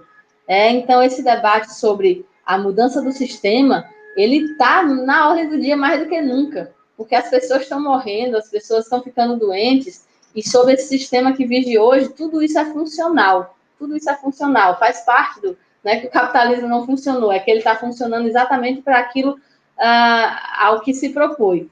Então, Leandro, eu fico feliz que vai ter esse seminário, né? Acompanho sempre o trabalho, por exemplo, da ELAP, que é a Escola Latino-Americana. Me fugiu agora o significado total da sigla, mas eu vou daqui. Pronto, Escola Latino-Americana de História e Política, né? ELAP, ELAHP, eles estão sempre promovendo cursos muito bacanas que trazem não só a perspectiva histórica das experiências que houve de socialismo, dos pensadores, como também nessa perspectiva de quais nossas tarefas, né, para a gente chegar nessa mudança de sistema que tanto almejamos. Então, faça essa defesa. Para quem pensa que parece distante, é só lembrar que, na verdade, foi em conjunturas muito inesperadas em que houve guinadas, né, e houve espaços para processos de ruptura com sistemas como que a gente vive hoje, para outros tipos de sistema. E acho que, sem dúvidas, nós devemos, quanto mais a gente debater isso, mais a gente vai estar preparado para entender as condições políticas e, até lá, fazendo a defesa também dentro desse sistema de ampliação dos direitos do povo. É isso. Que bom que você falou isso, porque aqui, não sei se você sabe, a live das 5 era e o café da manhã é um aparelho marxista-leninista, comandado por mim e pela Sara Góes. A Sara Góes é do PT, mas é também da ala marxista-leninista aqui do DCM. E eu faço muita questão, eu discuti a criação desse webinário com o Kiko Nogueira, ele aprovou e tal. A gente vai trazer pessoas para falar, vai ser um dia só, num sábado, no dia 10 de abril, com inscrições prévias e tal. Eu queria muito que você participasse de alguma forma, porque assim, eu quero muito trazer essa discussão de forma real. Eu acho que as soluções para as graves crises do capitalismo não passam mais pela conciliação, nem pela conciliação com a burguesia nacional, muito menos com o poder econômico. Há uma necessidade de uma guinada revolucionária, e como isso vai se dar, é uma discussão que a gente tem que ter no nosso radar de forma real, de forma palatável.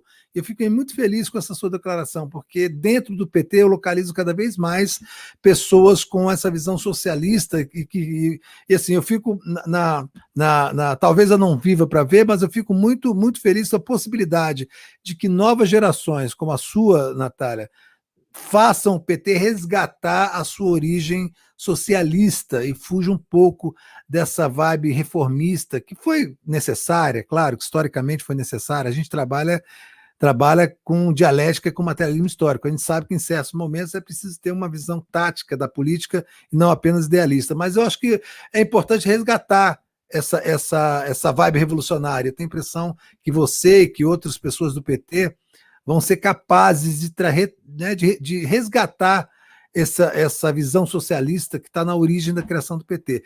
Fica aqui o meu agradecimento pela sua presença, pela sua análise brilhante dos fatos, pela sua coragem e pelo seu sorriso. Muito obrigado, Natália, que você volte sempre a conversar conosco aqui no DCM. E boa sorte no julgamento do dia 17 de março, quarta-feira, que, por sinal, é um dia antes do meu aniversário. Não sei se eu já falei isso aqui antes. Obrigado, Natália.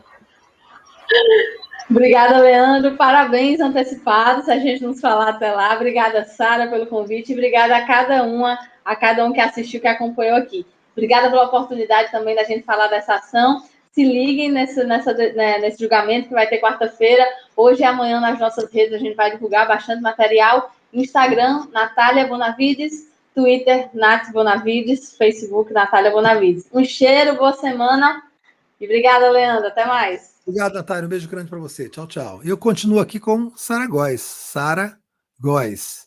Sara Góes? Sara Góes. Aí, Sara Góes está de volta. Tudo bom? Olha, pô, a Natália é uma luz, hein? Natália é uma luz. Cara, que bom que estão surgindo essas lideranças novas, novíssimas, dentro do PT, coisa boa demais, viu? Se tiver mais 10 Natálias surgindo aí no Partido dos Trabalhadores, tomando conta do parlamento, a revolução dessa vez sai, Sara Góes? Eu acho que sai. Cara, Natália é incrível, né? Ela toca violão, ela canta, ela desenha, não sei se você sabe, Natália desenha, ela joga futebol e ela é de Natal, que é a capital mais perfeita desse país, gente. Olha isso, Fortaleza. Que isso, cara? Isso não existe. Isso é uma mulher utópica. Ela é maravilhosa. Inclusive, tem aquele recorte que eu fiz, né, da fala da Natália. Maravilhoso, gente. Na hora que eu vi aquilo, eu pensei... De como o sorriso, assim como a poesia, assim como a música, incomoda a direita. Na direita, as pessoas de direita são tristes na sua natureza, né? Porque elas são individualistas, elas não conseguem ver além dos seus próprios interesses, então elas são sempre amarguradas, sempre rancorosas, sempre ressentidas, né? Sempre dispostas a uma violência para manter o seu mundinho intacto, né? As suas coisinhas, o seu carrinho, o seu tênisinho, o seu relógio, a sua viagenzinha pela CTC. Essa gente é pequena, essa gente é horrorosa, né? Essa gente não brilha, é uma gente opaca, mal cheirosa. Eu tenho pavor dessa gente reacionária de direita, viu? E assim, no Brasil, na classe média, é o que mais tem, né? Uma coisa horrorosa. Que bom. E a Natália trouxe luz aí, foi uma arejada de vento na segunda-feira, no início da semana, trazendo essa informação. Vamos ficar atento, gente, a esse julgamento, que é muito importante. Esse dia 17, que eu aviso aos nossos amigos todos aí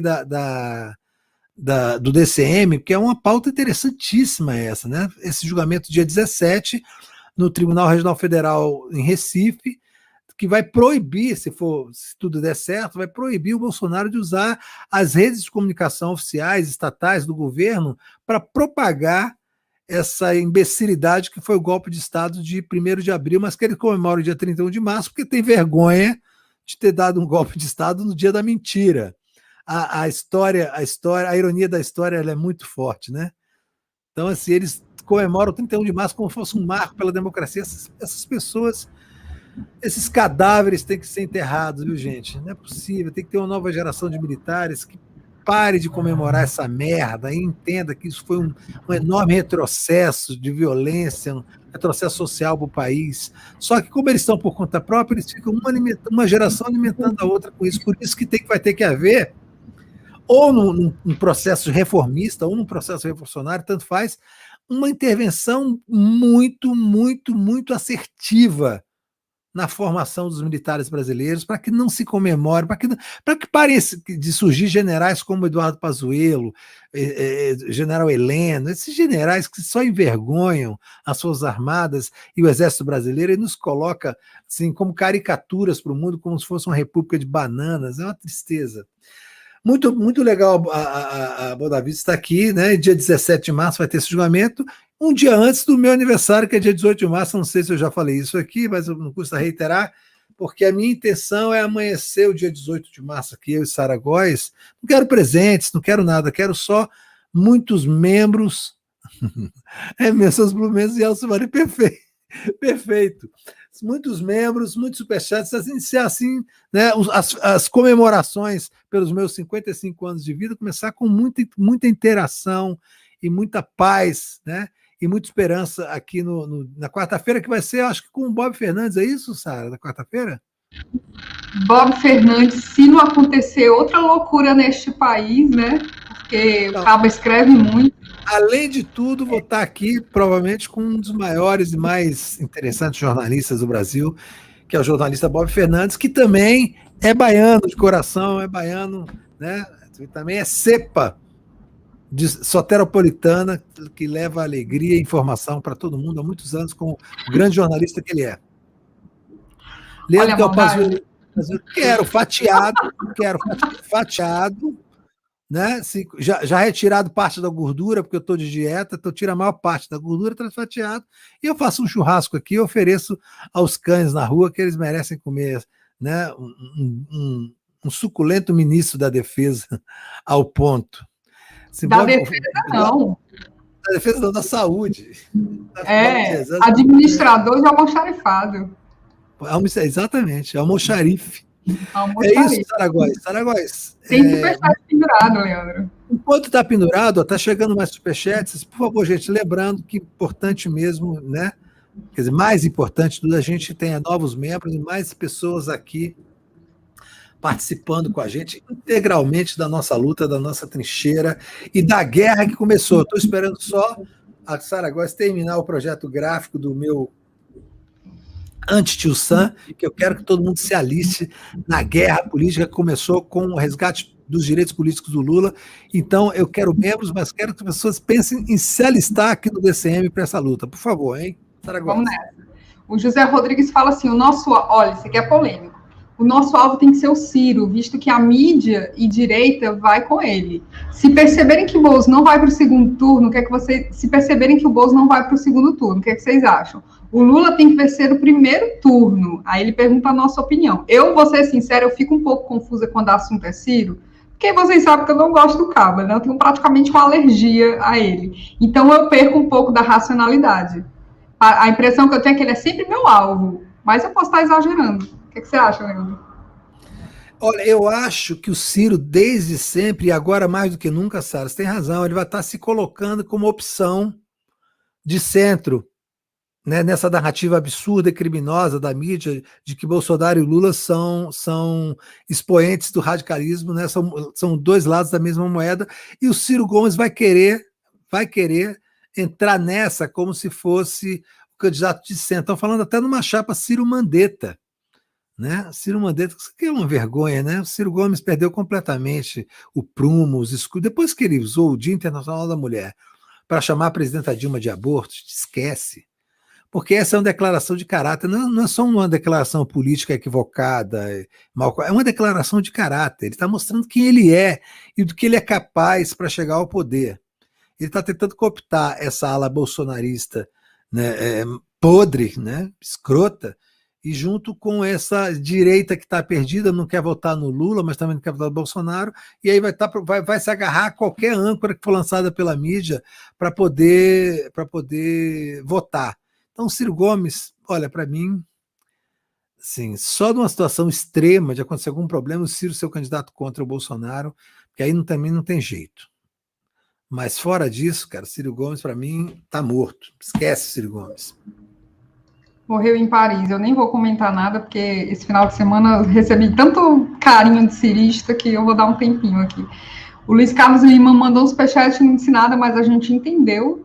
O Rui Augusto fala, não pode haver conciliação. Depois do golpe de 2016, a criminalização dos movimentos sociais só aumentou. A gente precisa reagir. O Vicente Moreira Rodrigues fala, com esses militares, o Brasil não é invadido por pena.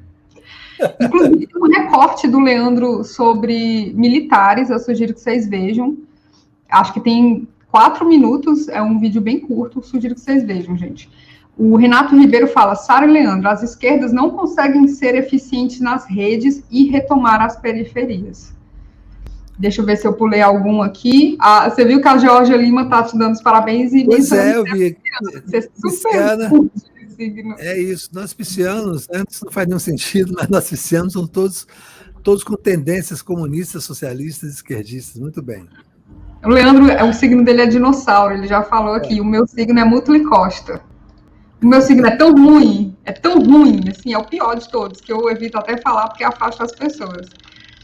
O Alexandre Ferreira mandou um superchat perguntando da guilhotina super fofa. E depois ele mandou um outro falando que vocês deviam produzir um pin da guilhotina super fofa. A guilhotina super fofa, ela é criação do Alexei Santana. Inclusive, ele fez um coquetel molotov super fofo. É muito bonitinho, gente. Só me falta tempo, mas eu vou reformar todas essas artes aqui e a gente vai transformar o café da manhã, assim, naquele café com leite com... Como é que era do Laranja Mecânica? Ultraviolence Milk. Ultraviolence Milk, exatamente. Leandro, os novos membros são Priscila Batista, nunca tinha visto alguém chamar Priscila. Priscila com E. Luciano Antônio, Marcelo Rage, Beth Santana e Gabriel Matos. 5 membros, atingimos a meta. Agora vamos dobrar essa meta amanhã, então, hein? Muito obrigado, meu fígado, para vocês. Um beijo no fígado de vocês. Parabéns por participarem de verdade aqui do DCM. Muito obrigado, viu, pela ajuda de vocês. Vocês são fundamentais na nossa luta. Muito obrigado mesmo. E, Leandro, a gente tem uma live super especial amanhã de manhã, né? Você não lembra? Claro que eu lembro. Eu só não quero falar para não criar expectativa. Amanhã tem André Constantini, ele é o convidado fixo da terça-feira. E ele vai conversar com o Rui Costa Pimenta, claro. Eu ia falar isso, você tirou o clímax que eu ia casar. André Constantini, que parece que está bem, né, Sara? Não foi diagnosticado com Covid, ele andou febril aí e tal. Está bem. E o Rui Costa Pimenta, que topou participar, inclusive disse que é um admirador do Constantini, gosta demais, que são convergentes em muita. Você vê, o Constantini é do PT, o Rui Costa Pimenta é do PCO, há muitas divergências entre eles, entre os partidos e petistas e pessoístas, não sei se é assim que se fala, mas há muitas convergências também. E vai ser ótimo. O Rui Costa Pimenta topou fazer esse bate-papo. O André Constantini é um cara que muito nos orgulha aqui, nossa luta, é um cara que está na rua montando centros socialistas para explicar às pessoas, né, a importância do socialismo, né, a debacle do capitalismo, que dentro das engrenagens do capitalismo, nós nunca vamos sair da merda que nós estamos. É preciso haver, sim, uma quebra de paradigma, e a gente tem que pensar no socialismo, sim, como uma saída para a Revolução Brasileira. Isso vai ser importante. O Rui Costa Pimenta, amanhã, com o André Constantini, vai ser uma manhã gloriosa. Gloriosa. Então, ótimo, muito bom. E hoje, o que temos no meio-dia, à noite, de tarde? Hoje, ao meio-dia, eu ainda não confirmei com o Pedro Zambarda, mas estava agendado Boaventura de Souza Santos. Apenas. Somente Boaventura, né? Mais nada, né? Tá bom. Somente. É isso? Não, tem esse superchat aqui do Renato Ribeiro, que está perguntando onde é que estão os cortes do DCM. Eles ficam no canal mesmo. Eu não sei se a Marília chegou a criar uma playlist só dos recortes, mas como faltam braços para o DCM, né? Kiko está liberando esses recortes sempre no final de semana. Aí ele vai soltando tudinho. Leandro, eu queria encerrar a live com aquele vídeo maravilhoso da Natália Bonavides. Eu acho tão significativo assim para esse café da manhã. Demorou.